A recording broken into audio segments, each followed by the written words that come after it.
Our first presentation today is Rez in Australia, presenting for the Avonlie Solar Farm.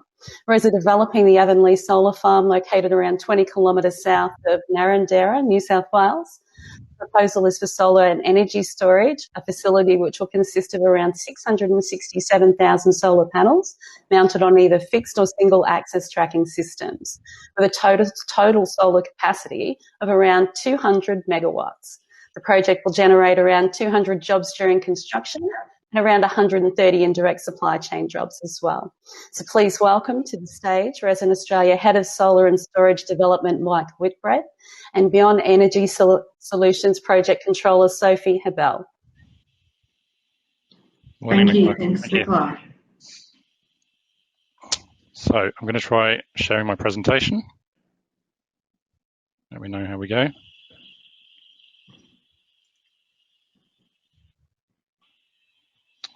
Is that working? I can see your screen. Great, okay, thank you. So, Rez is the largest independent renewable energy developer in the world. We operate in 10 countries worldwide with over 3,000 employees. In Australia, we've been operational for around 16 years and we have just over 65 employees now. We've got projects that we're developing in 4 key NEM states, so Queensland, New South Wales, Victoria and South Australia, that total over 5 gigawatts at present, and we've reached financial close on over 1.1 gigawatts of projects. We're developing wind, solar and battery storage projects in all 4 states at the present. Always looking for new sites as well, and there's a lot of interesting opportunities coming up, particularly in New South Wales with things like the renewable energy zones. We're primarily a developer, but we do also have an ever-expanding construction management and asset management business. So that's for our own developed projects, but also third-party projects. We currently have 4 solar projects under our construction asset management business and 4 large wind projects as well. And you can see some of the partners that we've worked with to reach financial close on those and now operate on their behalf. The Avonlie Solar project is a project that we've been developing from a greenfield site finding process since early 2017. It's, as Nicola said, it's a large project, so around 190 megawatts AC, 245 megawatts DC, located near Narrandera in New South Wales. So it's around an hour's drive west of Wagga Wagga. The site's been designed around bifacial modules, which are fairly new to the market, give a really good uplift in solar yield, and also single axis tracking systems. We're looking at around a 550 hectare footprint for the project. It's primarily flat land. It should be relatively easy to construct. It's grazing cropping land. It's flat. It's pretty clear of vegetation. There's some large screening belts, but we've avoided those with the design. And there's low flood risk. We really see it as a pretty straightforward site. No significant issues around constructability. And access to the project is really good as well. It's very close to the Sturt Highway. There's some minor highways upgrade works that will be needed as part of the construction works. But yeah, it should be a relatively straightforward build, I'm hoping. I'm hoping Sophie will have the same view as our EPC contractor. The site, due to its size, is a state significant development. So it was granted consent by New South Wales Government in August 2019, and that included a battery storage element as well. As part of that process, the traditional owners were consulted. They did site walkovers and really fed into that development piece. And we do have a couple of scar trees on site which have been avoided as part of the development area. We've also undertaken artefact salvage, and reburial ceremonies have taken place on the site as well. We do have very strong community links in the area as well. A key piece for all renewables projects is grid. So we've been working with Transgrid since 2017. It's a challenge in Australia now. The grid is becoming increasingly difficult, but this is a really good location for us on the grid. It's an interesting connection as well. So we have a dual 132 connection. Both of the connection cut-ins to existing lines occur within the site ownership, so there's no off-site easements required. And all of the grid connection studies are complete, and we signed our Transgrid connection offer on Christmas Eve last year, which was a really good Christmas present for the whole team after a lot of work to get to that point. Community-wise, yeah, as I mentioned, really strong support. We received 0 objections during the planning process, which is fairly unusual for projects of this scale. And we also have a community benefit fund in agreement with the local council, which will commence near the start of construction as well. Timing-wise, as I mentioned, we've signed the offer to connect. We're now going through the financing, so debt and equity process, as well as agreeing an offtake agreement. So those pieces are live at the moment, and we're targeting completing those during Q2 2021. So it's coming around pretty quickly now. And from that, we should reach commercial operation of the project early in 2023. Our EPC contractor is Beon. So at this point, I'm going to hand over to Sophie from Beon, and they'll be undertaking the construction, and she will talk you through the construction and procurement process for the project.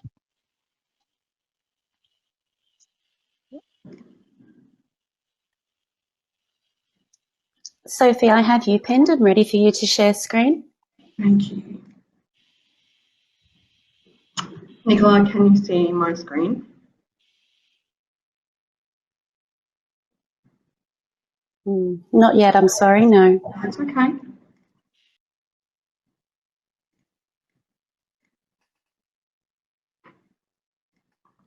Let's try that. How's that?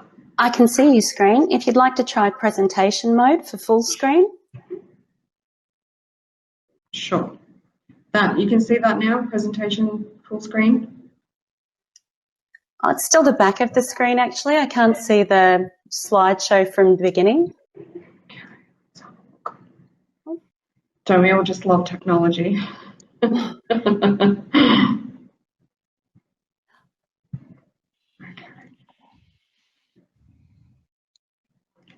it was there and now it's gone.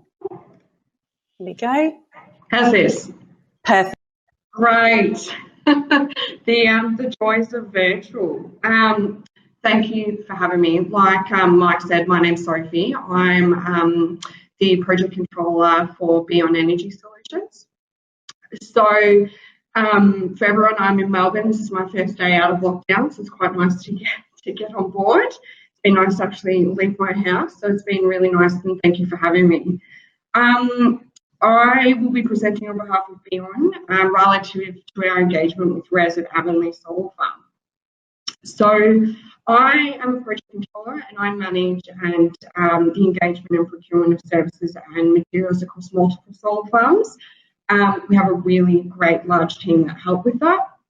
I've previously worked on a number of solar farms across Beon's portfolio, so this should be about my 10th solar farm.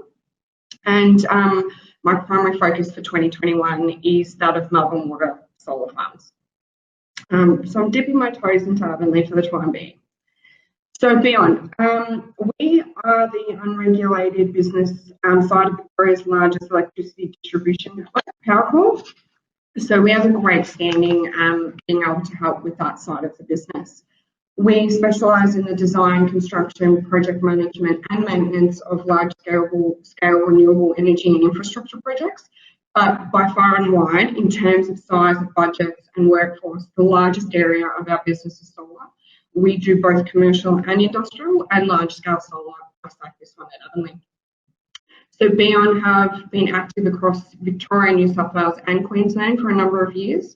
We have been at Horton, Hughenden, Caradoc, Yappool, Crewman in New South Wales, Gemelong, also in New South Wales, Clamwell back in Victoria, the Sebastopol Solar Farm, the Metz Solar Farm in Armidale, Melbourne Airport, Melbourne Water, and now moving to Avonlie Solar Farm, which is it's a really great thing to see. And you can see on the screen, this one's actually kind of a midway completion of one of the Bowman Solar Farm, which we completed just north of Wagga Wagga last year.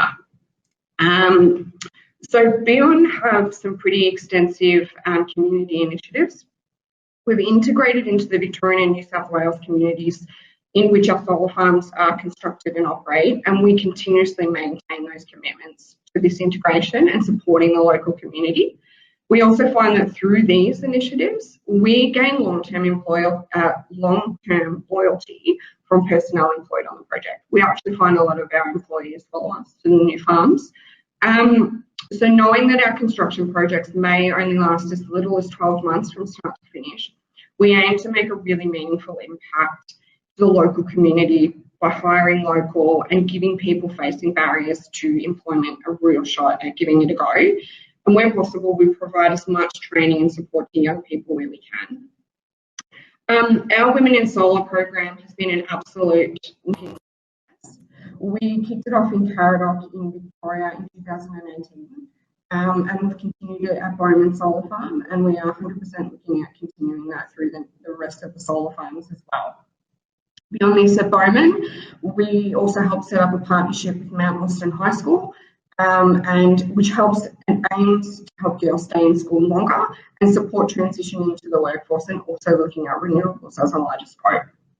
We also have an electrical apprenticeship program, which has been really successful in our Victoria portfolio.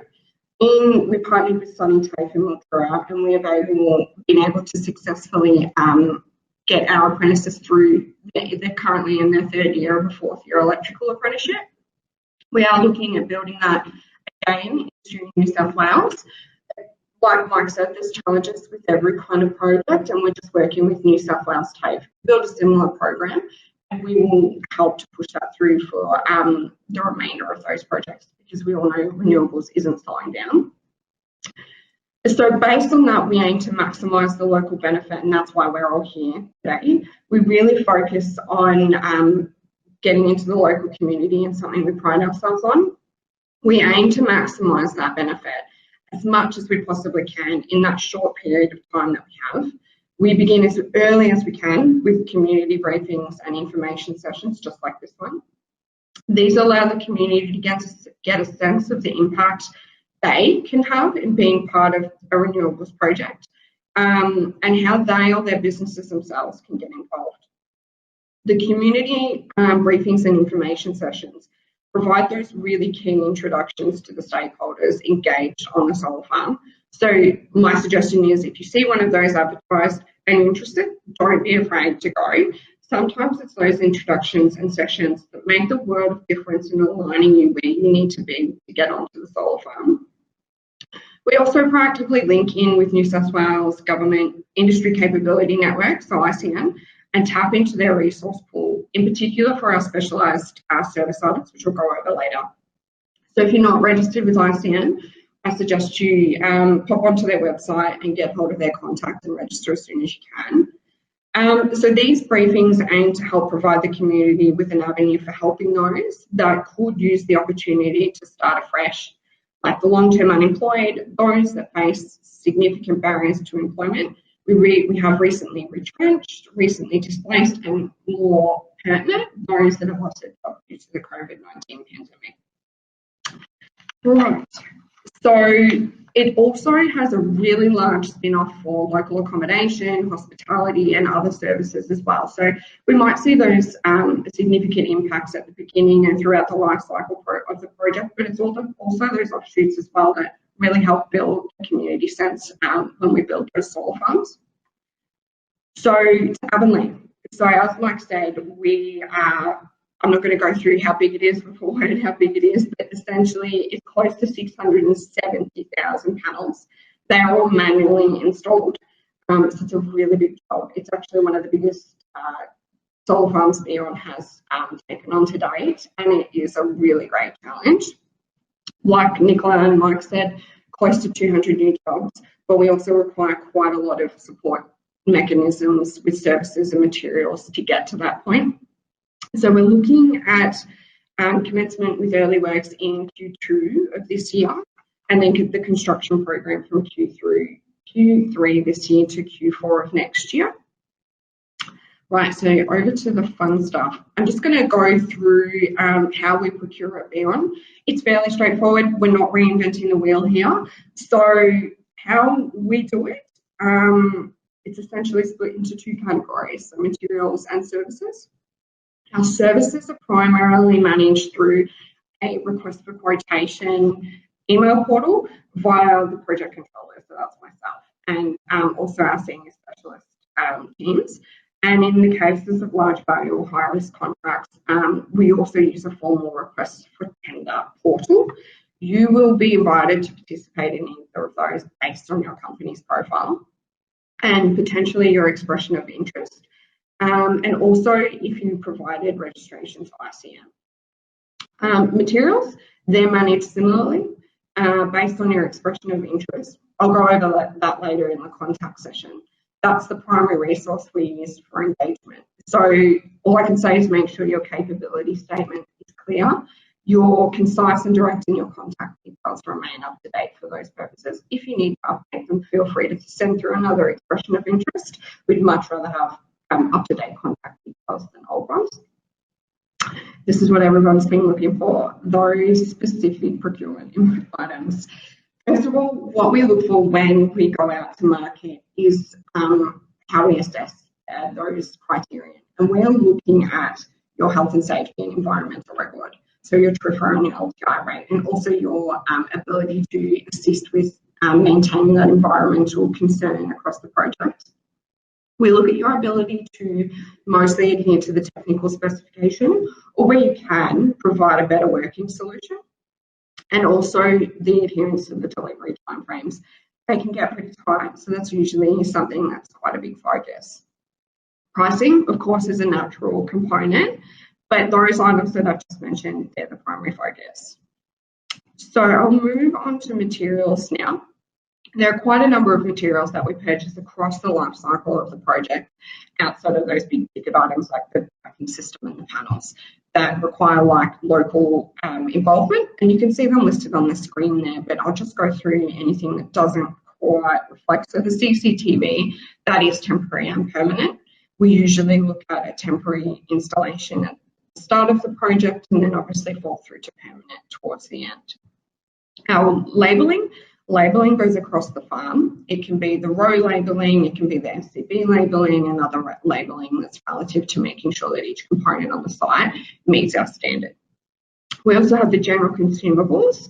That's quite a lot of things. So that will include our workwear and safety gear, supermarkets, stationery accounts, a lot of tooling and hardware stores as well. So if that's you, feel free to pop your expression of interest in, and then we can go through and add that into our register. The big one, the services contracts, is quite a lot. And as Mike said, this is a large farm. This is a very, very large farm. And I've got relative on the screen what it's likely going to include. So our transport and logistics services cover generally port deliveries all the way through to the site and offloading. It also includes any fuel supply that we need on site. That can be bundled tanks, but it can also be trucked in as well to support the farm. We do have a lot of plant on site and a lot of third-party subcontractors that do use a lot of that fuel supply. So if that's part of your profile, please feel free to send that through and just let us know that you're able to provide fuel. The civils is a large scope. It's usually broken down into a couple of different packages. We have, like Mike said, there may be some road upgrade that needs to occur to help ensure that we can get the trucks onto site. There are the internal access tracks and also the hard stand constructions. We also will need probably, although Mike said it's relatively flat, we might need some cut and fill to make sure that the site is level enough so that we can get those piling and trenching machines in. And like Mike said, we also have the substation. So we need a concrete pad for the transformer to rest on at the substation. The fencing is usually temporary and permanent. The primary service award for that is permanent solar farm and substation fencing. Quite a large package. It's usually one of the first packages off the ranks, so keep an eye out if that's you. Our landscaping, we have commitments to protect the site, and landscaping forms part of this and usually consists of native flora supply and the planting, but it also can include the maintenance later on down the track if we unfortunately have some deaths of those native flora. So mechanics, we will need generators serviced, our all-terrain vehicles serviced, and it is preferred for servicing to occur on site. So if you have mobile operations, that's really highly regarded. Falling into our plant machinery hire, this is fairly straightforward. Buses, minibuses, telehandlers, crane, water trucks as well. So if that's part of your portfolio, pop that in. And then the rubbish removal, that has quite a large scope. It's general waste, it's cardboard, but there's also a large scope of pallet disposal.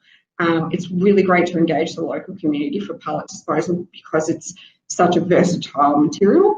So if that's something that you can think of, sometimes the men's shed are very interested in those pallet disposal. So just have a think if there's anything that's of interest to you and potentially could help with the community aspect. Pallets are a great item. And also the scrap metal. There is scrap metal removal from the site.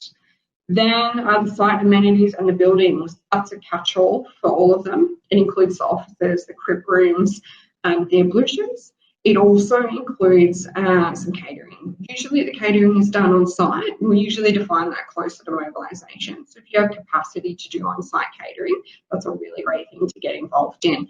You essentially become the heart and soul of the farm when you're catering.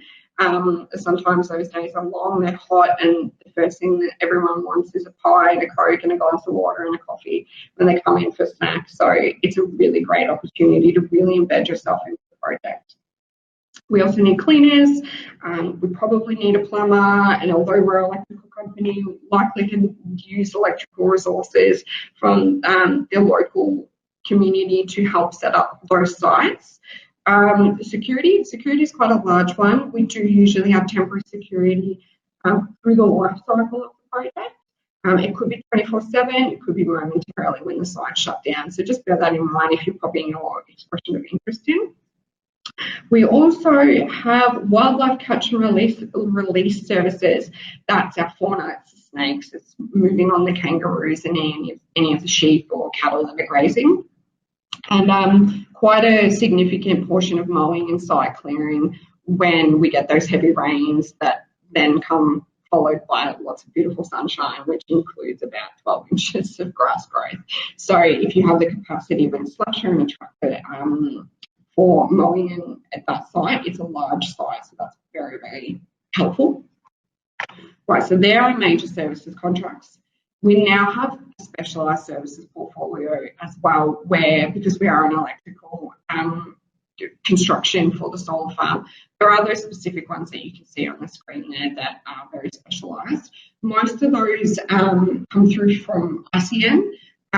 So if you are registered with ICN, especially the fibre terminations, that needs a specific licence as with the whole high voltage inspection. So if you're not registered with ICN or you haven't completed your expression of interest with Beyond, please do, because that's really, really important later on down the track. Then you can see our trenching and our piling, that covers the entire site. And the operations and maintenance building, this is a big and large scope. It is a full supply, usually full installation, including the fit out. So it's electrical, it's plumbing, it's a car park, it's CCTV. It's usually built in situ on the farm, and it usually includes all the internals as well, so the kitchen fit out, the office fit out, the server room, and also the surveyors. We generally have a surveying pool as well. Now, labour. For the solar farms, we use a labour hire model. We partner with Mass Resources and Chandler McLeod Group. And I'll just say that again in a couple of minutes in case anyone wants to write that down. We focus primarily on engagement of local hires and engagement to assist in breaking down those barriers that I spoke about earlier. So you can see on the screen, we have a large pool of electricians and leading hands, stores persons, labourers, forklift drivers, TAs, Italian operators, leading hands, plant operators and peggies. The labourers in particular are a very, very big scope of work. That's all the mechanical installation, so the tracking system and the physical panel installation. So if you haven't registered with those companies, so it's Mass Resources Group and Chandler McLeod Group, I'll also pop them on the contract slide as well. You're best off popping into their expression of interest portal, and then you'll be able to link in with the services there. So that's our major items. As we said, we've already spoken about timing, but I know it's a really pertinent question for now. Like I said, the fencing scope of works is usually the first off the bat. And our timing and procurement is based primarily on sequencing of construction activities. any considerations for long lead time items. So we don't need to begin tendering for the cleaning of amenities when we don't yet have amenities on site. Likewise, we actually need to prioritise early the tendering of the operations and maintenance building. So everything is therefore kind of dependent on the project's construction timeline. So with early works beginning in Q2 of this year, it's really not that far away. And now that we've all been let out of lockdown in Melbourne, I think it'll come much, much quicker. So just keep your eye on any kind of briefing sessions and stuff like that that may come out in the community. We're getting close to the end from me. It was a lot. So I popped the bits and pieces and the key contacts there for you. Please take them down. Just bear in mind the expression of interest email gets a lot of contact. You may not receive a reply, but we are capturing all of that data coming through that database, and that will be reflected onto the project. And when we go out to tender, those packages will be referred back to those expression of interest portals. And then you can see the ICN contacts as well as those labour resourcing contacts as well for your reference if you want to note down. I think that's it for me. It was a lot. Thank you for having me. Nicola, back to you. Thanks, Sophie. I will keep you both with me just for a little bit longer. We'll try and alternate mute so that we don't over-echo each other just for a brief question time and see how we go. Thanks for putting those contacts up at the end. A lot of the discussion was about how to reach people. Right. I've had one query about supply chain members actually coming together and creating an opportunity to form their own joint venture to manage perhaps a range of packages or services, and how we might contact someone directly rather than a package submission for an individual launch. Is there an opportunity to directly engage with the project and do a more collaborative effort with some local players? 100%, absolutely. The question primarily will be, who do you want to contact? The first port of call is always going to be that expression of interest email, to make sure that you're getting the right contacts as well. And absolutely, joint ventures are more than feasible. Like the operations and maintenance building, that has quite a lot of local players involved.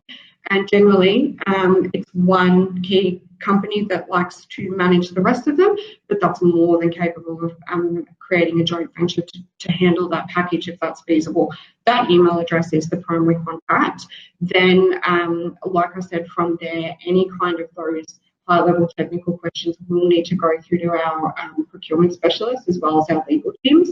But that will all get triaged at that point, and you'll be directed to that person. So please use that email address. I think that's the best place to go. Nicola? Fantastic. It's wonderful that there's so many local opportunities as well. And in my experience, regional projects like this really do build local communities and infrastructure and enhance the capability of the supply chain. How are you handling the challenges in that multi-stakeholder communication and the notification of bringing everybody together so that you make sure you've got all the relevant people in the room? It's a really great question, Mike, by all means, if you want to step in. But we actually have a dedicated community and stakeholder engagement manager. You can actually see him on the screen with the big Beyond logo. His name is Justin, and he manages all of our community and engagement stakeholder. He manages all of those briefing sessions and the community information sessions. I believe he's actually going up to New South Wales in the next couple of weeks. He was there last week, and he generally embeds himself into the community and begins to find out where exactly those avenues are to provide those community briefings. So sometimes it'll be advertisement on our own LinkedIn page or our own Facebook page, but also it's making contact with the local TAFEs and the local businesses, and also with Mike and Rez joining together for those community briefings. Just with the timeline at the moment, I don't believe there's any being set up yet.